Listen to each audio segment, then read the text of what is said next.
¿Qué tal? ¿Cómo están? Bienvenidos nuevamente a Voz Ciudadana. Los saluda Mario Brais. Y el día de hoy vamos a estar conversando sobre un tema que ha estado en los titulares en los últimos días, y es sin duda el tema de la muerte civil. El Ejecutivo, como se sabe, aprobó la muerte civil para las personas que delinquían en actos de corrupción, luego de conocerse los últimos casos también de corrupción, y en el marco de la delegación de facultades legislativas especiales concedidas al Ejecutivo de parte del Congreso. Ahora, ¿en qué consiste esta ley? Vamos a poder conocerla. Está con nosotros el presidente de la Sala Civil de la Corte Suprema del Poder Judicial, el doctor Enrique Mendoza. Doctor, bienvenido a Voz Ciudadana. Buenas tardes, buenas tardes. Bueno, aquí estoy para tratar este asunto tan importante, ¿no? Efectivamente, en estos días se ha venido promoviendo, y ya está anunciado, ya está aprobado incluso un decreto sobre la muerte civil. Bajo este nombre impactante o atemorizante, la muerte civil en realidad es un concepto que ha variado bastante, porque originalmente la muerte civil era un muerto. En primer lugar, era perpetua, permanente, no era por 5 años, era perpetua, al punto que el que se declaraba, a quien declaraban muerto civilmente, perdía todos sus derechos políticos, patrimoniales, de familia, todo. Fíjense que en Grecia un individuo ex ciudadano que era declarado muerto civil podía ser herido o muerto en la calle y nadie se preocupaba, porque no había quien reclamara por él. Era como si no se hubiera matado a nadie. Era como un fantasma. Un fantasma. Y esa idea se persistió en el tiempo, en la Edad Media, en Francia, al punto que, por ejemplo, a quien declaraban muerto civil en Francia, la esposa podía pedir que la declararan viuda. Y los hijos podían pedir la herencia. Ese era un muerto civil, porque era totalmente muerto. Pero era un hombre que vivía, ¿no? Pero sin ningún derecho ciudadano. O generalmente se le aplicaba al que recibía una cadena perpetua. Como consecuencia, era muerto civilmente y tenían derecho a declararse su patrimonio era declarado una masa patrimonial y dispuesta para que sea heredada por sus herederos. Ahora, pero en este caso particularmente lo que se piensa es aplicarla a personas, a funcionarios que hayan caído en actos de corrupción. Claro, ¿no? Bueno, yo quisiera hacer una aclaración, ¿no? Sí. Eso era la verdadera muerte civil. Ajá. Todo esto ha sido descartado en casi todos los estados. Ya no existe la muerte civil tal como la acabo de expresar, históricamente hablando. La muerte civil actualmente se ha reducido y se le llama por extensión a la inhabilitación. A la inhabilitación para aquellas personas que ejerciendo un cargo o una función cometen un delito. Entonces, lo que se está tratando actualmente es algo que se circunscribe más a una situación. Aquel ciudadano que, estando en la administración pública, afecta el patrimonio del Estado, y hay unos agravantes: que el patrimonio pertenezca, por ejemplo, que tenga fines humanitarios o socializantes, o fines de ayuda social, fondos para rehabilitar a niños con enfermedades o minusválidos. Entonces, esos agravantes se aplican a aquellas personas que, estando en administración, cometen un delito y afectan el patrimonio del Estado, ¿no? Ahora, ¿pero qué sucede en el caso, por ejemplo, de una persona que ha sido condenada y que se le ha aplicado la ley de la muerte civil y luego piensa reinsertarse en la sociedad y piensa continuar con sus derechos? Bueno, en realidad siempre ha habido el rechazo a establecer la permanencia en el tiempo, es decir, la perpetuidad en el tiempo de una inhabilitación, ¿no? En el Perú, en el caso de delitos contra la administración pública, ha habido el tope de 10 años. y el planteamiento que contiene este dispositivo elaborado en el Ejecutivo es extenderlo a 20 años. ¿No? Ahora, sí es, en realidad, el asunto es que también tiene un trasfondo constitucional. No solamente por la misma permanencia en el tiempo, sino porque además en la Constitución los derechos políticos pueden también resultar afectados. Entonces, con lo cual están de acuerdo muchos tratadistas, en el sentido de que quien comete un delito contra el Estado, contra el patrimonio del Estado, contra fondos públicos, se encontraría también inhabilitado para ejercer sus derechos políticos. ¿No? En realidad, ahí hay un artículo, tenemos una norma constitucional, el artículo 41, y que respecto a esta norma ya hay una propuesta para que esta norma se extienda y se impida al ciudadano que ha cometido un delito contra la administración pública, se le impide ejercer y presentarse como candidato. Entonces, ¿cómo es posible? Dicen, bueno, efectivamente. Todas estas normas que espero que se establezcan o se expidan de manera sistematizada e integrada, deben ser de todos modos estudiadas al mínimo detalle y viendo todas las consecuencias y escenarios en los cuales se puede presentar, a efectos que no tenga tampoco o no caigan en manos de personas que quieran darle un uso político. También hay que tener mucho cuidado en ese aspecto. Ahora, doctor, ¿hay otros países de la región que usan la muerte civil también? Sí hay. Pero siempre con las limitaciones en el tiempo. ¿No? Nosotros teníamos 10 años, hasta 10 años, pero bueno, ahora se extiende hasta 20 años, y lo ideal es que se establezca también alguna graduación, que felizmente le escuchaba a la ministra de Justicia, en el sentido de ir en etapas, me parece. Por tramos. Por tramos, me parece muy prudente de su parte que se establezca de esa manera, ¿no? Claro. Porque el establecerlo sí es necesario, sí me parece, por lo menos en mi opinión personal.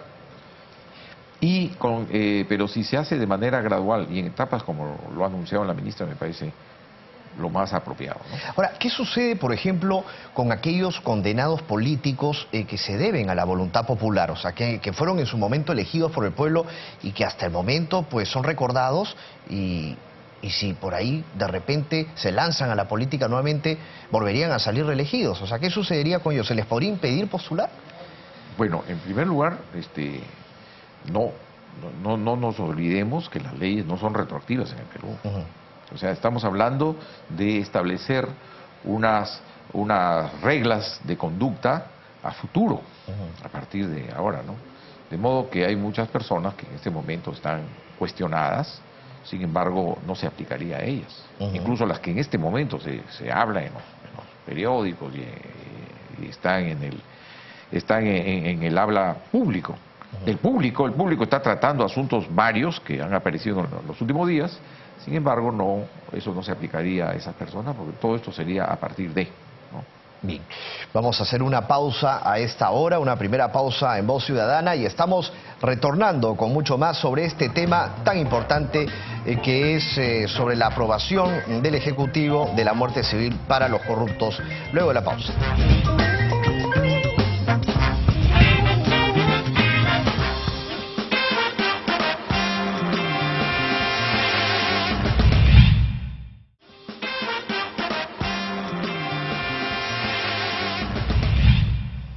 Bien, seguimos con Voz Ciudadana. El día de hoy el tema es la muerte civil y se ha unido a esta conversación que teníamos en primer lugar con Enrique Mendoza, presidente de la Sala Civil de la Corte Suprema del Poder Judicial, el abogado penalista Carlos Caro, a quien le damos la bienvenida. ¿Qué tal? ¿Cómo está, doctor Caro? Bueno, estamos conversando con el doctor Enrique Mendoza en torno a este tema de la muerte civil, cuáles eran sus pros y contras, y bueno, definitivamente también un poco haciendo historia, ¿no? Un background de lo que significaba la muerte civil. Bueno, sin duda tenemos acá las dos partes, ¿no? Tenemos la parte que tiene que ver lo justo de la muerte civil y tenemos que ver la parte de la defensa, ¿no? Claro. Entonces, en el caso de la defensa, por ejemplo, en caso de una persona pues que es condenada bajo la muerte civil, ¿qué se podría presentar? Fíjense, yo creo que hay varios temas que tiene que resolver el gobierno a nivel del proyecto. Primero porque me parece que va a surgir en el camino, dentro de las diversas interpretaciones que se van a producir, voces que van a cuestionar la norma por el tema de la constitucionalidad, ¿no? Porque de hecho ya hay algunos opinólogos que han venido diciendo de que una muerte civil, una inhabilitación perpetua, es algo que tendría que revisarse, porque así como la cadena perpetua se puede revisar a partir del año 35, la muerte civil tendría que poder revisarse también en algún momento si es que la persona se ha resocializado. Pero también coincido con lo que ha dicho plenamente el doctor Mendoza, de que acá se tiene que aplicar, digamos, la pena de inhabilitación conforme al criterio de proporcionalidad, ¿no? Entonces, no todo delito de corrupción, un caso de corrupción callejera, digamos, el que le paga 50 soles al policía para evitarse una multa, no es lo mismo que una persona que en un contrato público, por ejemplo, se colude y se apropia de caudales del Estado, ¿no? Cometiendo colusión desleal o cometiendo peculado. Entonces, hay que diferenciar y graduar la sanción de acuerdo pues al impacto que ha generado el delito para la sociedad y para el Estado, ¿no? Ahora, doctor Mendoza, la corrupción pues se ha dado siempre y en todo tipo de ámbito, ¿no? Entonces, ¿cómo evitar desde su perspectiva que el ciudadano o las autoridades públicas pues no caigan en el tema de la corrupción? Bueno, a veces uno cae en la ingenuidad de creer que con una sola norma ya baja la corrupción. Son varias medidas, hay que saberlas tomar. Por ejemplo, el registro de funcionarios que han incurrido en una falta contra la administración pública, contra el tesoro público, eso me parece una medida concomitante muy buena. Pero sí coincido con el doctor Caro en qué sentido, que no todos los delitos, hay una graduación bastante amplia, por decirle, ¿no? Este año, el 2016, hay 1.680 casos de corrupción de funcionarios que han sido sentenciados por peculado o cohecho o disposición de fondo del Estado, mal manejo. Hay una variedad de delitos dentro de la administración pública. Entonces, todos los años esperemos que estas cifras vayan bajando, ¿no? O quizás por la eficiencia que se pueda ir aumentando en la captación o la detección, perdón, de estos delitos, quizás aumente un poco, pero con las medidas se supone que deben bajar. Pero de todas maneras, no podemos nosotros decir los 1.680 que han sido sentenciados inhabilitados perpetuamente, a perpetuidad, ¿no? Por eso tiene que haber una graduación, tanto en las aplicaciones y en la evaluación de estos casos. Doctor Caro, por lo dicho por el doctor Mendoza en torno a este tema, ¿no? Y la gradualidad que también debería de existir y de acuerdo a cada delito, ¿no? También. O sea, usted, por ejemplo, ¿cuál sería su posición en lo que tiene que ver, bueno, lo que ha dicho también la ministra de Justicia, ¿no? Marisol Pérez Tello, que debería de ser tramo por tramo, ¿no?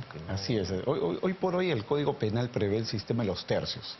Entonces, cuando hay una pena que tiene margen mínimo y margen máximo, se divide ese margen en tres. Entonces, por ejemplo, si llegara a aprobarse la inhabilitación, ¿no? Que empieza con 5 años hasta la inhabilitación perpetua, tendría que fijarse tramos, ¿no? Inhabilitación por 5 años, hasta 15, por poner un ejemplo, hasta 30, o ya de por vida, para un caso gravísimo, ¿no? Y yo creo que eso de la mano con lo que ha dicho el doctor Mendoza también, que es el tema de la gradualidad, porque no todos los delitos tienen la misma gravedad, ¿no? De hecho, el delito con mayor sanción en el sistema, en el ámbito de lo que es funcionarios públicos, es el delito de colusión desleal. Cuando yo en un contrato público me coludo con un funcionario para efectos de lograr un beneficio personal, un beneficio empresarial, ¿no? Doctor Mendoza, ¿cuál sería su última reflexión para la ciudadanía en torno a la muerte civil? Y bueno, muchos pueden estar pensando, muerte civil, ¿no? O sea, por cualquier delito ahora me pueden a mí condenar con esta ley. Yo pienso que Hay un buen equipo de abogados que tienen que afinar y que tienen que afinar este dispositivo, ver también la cuestión el aspecto de hasta cuántos años se va a aplicar esta inhabilitación, si es perpetua o no, porque aparentemente va a ser perpetua en los casos graves. Y afinar conceptos, y hay una repercusión constitucional. Y también debe poner un candado para que no sea utilizado políticamente.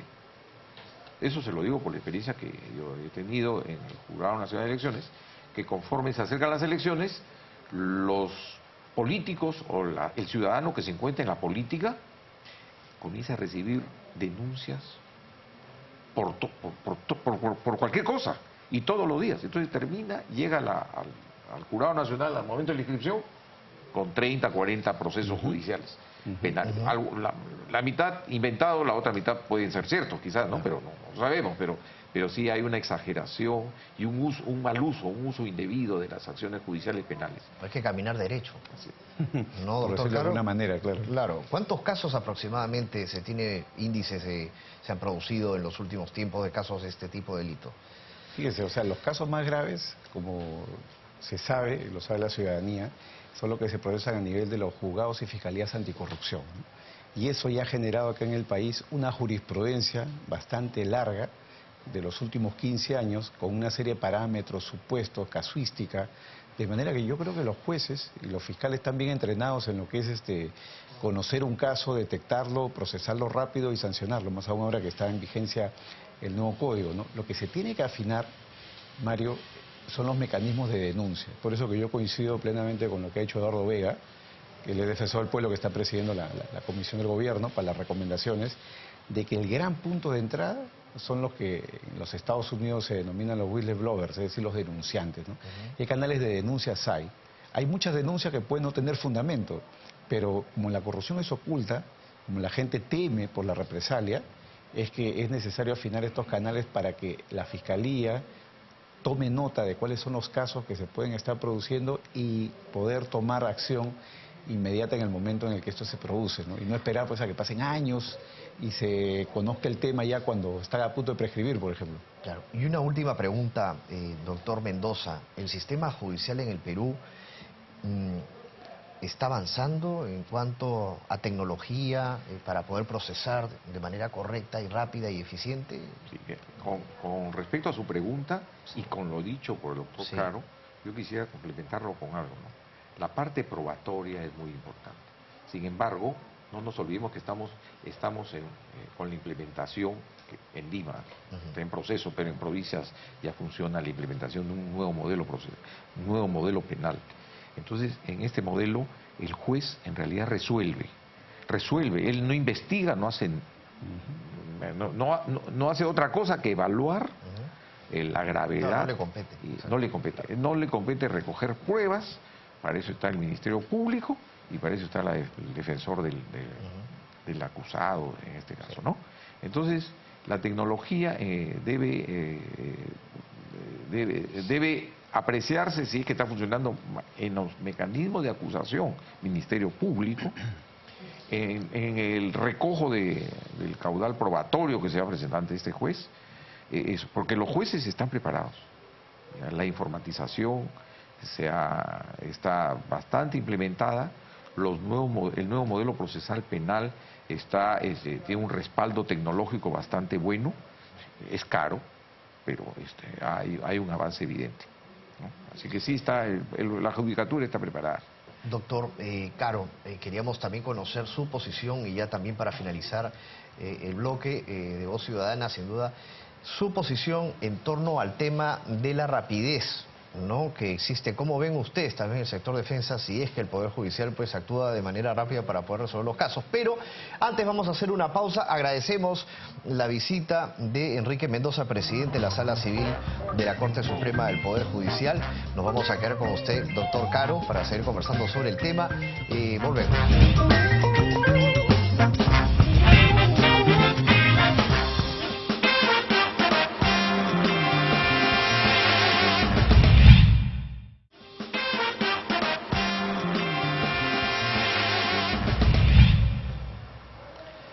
Continuando en Voz Ciudadana, bueno, seguimos con nuestro invitado Carlos Caro, abogado penalista, a quien le damos la bienvenida nuevamente. Hemos estado conversando también, intercambiando algunas palabras con Enrique Mendoza, presidente de la Sala Civil de la Corte Suprema del Poder Judicial, sobre la muerte civil.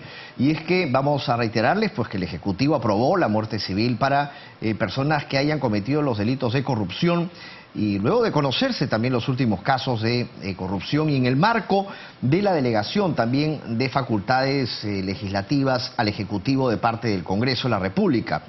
Hablamos básicamente con el doctor Mendoza en qué consistía esta ley y bueno, y vamos a ver ahora la otra parte, como ya lo habíamos hecho anteriormente, pero de una manera un poco más profunda, y es en el tema desde el lado de lo que tiene que ver la defensa de las personas que cometen este acto, no ya sea de corrupción o cualquier otro hecho ilícito, sin duda que tiene que ver también con esta ley de la muerte civil, porque con eso se les condenaría, pues, ¿no? Entonces, a comparación, doctor Caro, del Perú y otros países, ¿cuáles son los índices? ¿En qué otros lugares se aplica y de qué forma, no? Fíjese, Mario, esto se aplica generalmente desde el punto de vista de la regulación laboral estatal, es decir, el acceso a la función pública. Fíjense, en el caso de Europa, por ejemplo, que es un ejemplo a seguir en cierto modo para los procesos como los nuestros, el acceso a la función pública es muy estricto. El Estado o los Estados se cuidan mucho de tener procedimientos que excluyan desde un inicio a personas que pueden tener antecedentes de naturaleza penal, o personas que estén vinculadas, por ejemplo, a cuestiones políticas y que puedan tener una injerencia o una influencia en la función pública. Por ejemplo, ¿no? Un juez tiene que ser independiente, un juez no puede ser parte de un partido político. Entonces, todo este tipo de cosas no se resuelven en la vía penal, se resuelven en la vía administrativa como mecanismos estrictos para poder ingresar a la función pública. Eso es muy importante, ¿no?, resaltar, porque también acá en el Perú se aplica, ¿no? Cuando uno quiere entrar a la función pública, pues también ven todos los antecedentes de la persona, ¿no? Efectivamente, pero el problema acá es que hay tantos regímenes, hay el CAS.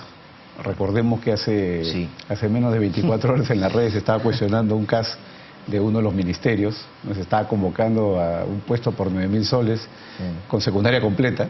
Claro, hay tantos regímenes que eso genera un cierto desorden, y en las aporías existe la posibilidad de que la corrupción penetre, ¿no? Y es por eso de que justamente el ex asesor presidencial, que era en materia pues, de todo un enjuiciamiento, el señor Moreno, es una persona que ingresó a la función pública gratuitamente. Entonces, todo el mundo dijo, bueno, no hay mucho, seguramente hay que revisar, no hay mucho que controlar, pero sí debe de ser así, ¿no? Claro. Es decir, y ahí es donde entra, doctor Caro, la desconfianza, ¿no?, de las personas, ¿no?, de los peruanos en torno a los funcionarios públicos, y es que no todos son iguales, ¿no? Exactamente. Entonces, lo que debería haber es un régimen común de la carrera pública, y evitar a nivel del Estado este tipo de distorsiones, ¿no? Los CAS, que incluso puede significar restricción de derechos desde el punto de vista laboral, ¿no? Los tratamientos ad honorem deberían de tener exactamente el mismo régimen que los demás, solamente que con la diferencia que el funcionario no cobra plata, pero participa en la función pública, está en una posición de poder. Recordemos que estos asesores que ahora han sido cuestionados, son personas que tenían hasta una oficina en el Palacio de Gobierno, ¿no? Entonces, tienen una posición de poder, una posición importante, y eso tiene que ser objeto de transparencia pública, ¿no? Ahora, si esto se venía dando desde hace tiempo, ¿por qué considera usted también que recién se le está tomando importancia a este tema, ¿no?, de la muerte civil? Es que yo creo que estamos dando un paso, ¿no?, importante, porque, digamos, como decía hace un momento, tenemos una experiencia más o menos larga ya de jurisprudencia, casos en la Fiscalía, Poder Judicial, condenados, etcétera, como casi ningún país, ¿no? Hemos hecho un buen trabajo en los últimos años para efecto de perseguir este tipo de casos, pero el problema que surge es que no le hemos puesto mucho ojo todavía al tema de la prevención. Y es aquí donde me permito incorporar un nuevo concepto, ¿no?, que se viene discutiendo mucho en Europa, que es el compliance gubernamental. El Estado debe de poder conocer muy bien a sus empleados. Es decir, así como los bancos conocen a sus clientes para evitar el narcotráfico, la penetración de dinero, el lavado de activos, el Estado debe de tener mecanismos a través de los cuales conozca quiénes son los funcionarios que están trabajando con él. De manera que, como decía hace un momento también, el acceso a la función pública sea una cosa mucho más estricta, mucho más exigente. Entonces, yo creo que ahí estamos tocando un tema esencial, ¿no? Porque Hoy en día, muchos de los trabajos que se consiguen a nivel del Estado por recomendaciones, o porque alguien ajusta las bases para que gane una persona, o porque alguien, digamos, recomendó porque tiene un puesto importante en la administración pública y dice, no, es que yo quiero trabajar con tal que trabajaba conmigo en la otra dependencia. Eso pasa lamentablemente todos los días. Y no necesariamente con mala intención, porque por esa vía hay mucha gente calificada que puede llegar al puesto. Pero en la medida que esto no se transparenta, hace que el Estado pierda la oportunidad de contar con los mejores y hace que, digamos, la posibilidad de corrupción esté abierta, ¿no? Para las personas que quieran, digamos, lucrar de manera indebida del puesto. Ahora, hablábamos sin duda de los antecedentes también, ¿no? Ya sean penales, policiales, que son requisitos pues que se necesitan, ¿no? En todo medio laboral y bueno, y también en las entidades públicas, ¿no? Entonces, el trabajo es sencillo, ¿no? No hay Sí, mucho claro, que hacer. bueno, en cierto modo es sencillo porque las bases de datos existen. Claro. Lo que es importante es poner eso en línea, porque, digamos, muchas veces, y ha pasado, los casos son así lamentablemente, las personas falsean información, ¿no? Niegan que tienen antecedentes o de pronto alguien ha sido condenado y hace el proceso de rehabilitación y el antecedente desaparece del sistema. De manera que puede poner en su currículum que no tiene ninguna condena, ningún proceso y puede ser un reincidente. Entonces, en la medida que esta información se ponga en línea, se transparente a nivel del Estado, es que se va a poder contar con estos mecanismos de cumplimiento para seleccionar bien a los funcionarios y darle el seguimiento correspondiente. Por poner un ejemplo, ¿no? Un ejemplo muy concreto, ¿no? Imagínense, yo soy abogado y me dedico a la actividad empresarial, ¿no? Yo tengo una licencia en trámite en una municipalidad y me encuentro pues con el gerente de licencias, ¿no? Yo puedo hablar en el cóctel con el gerente sobre mi trámite. Claro. Todo este tipo de cosas se ven desde el punto de vista de lo que es compliance, prevención de la corrupción, donde el funcionario tiene que saber perfectamente cuáles son sus límites, ¿no? Puedo irme a comer con él, puedo tomarme café con él, lo puedo llamar por teléfono, lo puedo whatsappear, le puedo mandar emails. Todo ese tipo de cosas tienen que entrar dentro de lo que es un programa de cumplimiento, ¿no? Que cada organismo del Estado lo debe de tener. Si bien eso va a generar más burocracia, más costos públicos, es el costo de prevenir la corrupción, es el costo de evitar que hayan casos a futuro. Doctor Caro, unas últimas reflexiones, bueno, ya para finalizar el programa sobre el tema de muerte civil aquí en Congreso Televisión. Sí, yo creo que es una medida importante, es una medida necesaria para el sistema. Lo único que en lo que estamos totalmente de acuerdo todos es de que tiene que haber gradualidad, ¿no? Y esto tiene que estar pensado para los delitos más graves. Ya de hecho el Código Penal trae consigo inhabilitaciones perpetuas para tener brevete o licencia de armas para las personas que han cometido homicidio, por ejemplo. Con lo cual acá tendríamos una norma similar, pero tendría que estar pensada estrictamente para los casos más graves del sistema. Muy amable, muchas gracias, doctor Mario. Caro. Ha sido el doctor Carlos Caro quien con sus conocimientos y muy claro, de una forma muy clara, pues nos ha explicado sobre la muerte civil, sus pros, sus contras, así como también le agradecemos al doctor Enrique Mendoza, presidente de la Sala Civil de la Corte Suprema del Poder Judicial. Nosotros nos despedimos hasta otra ocasión, nos reencontramos pronto. Permiso.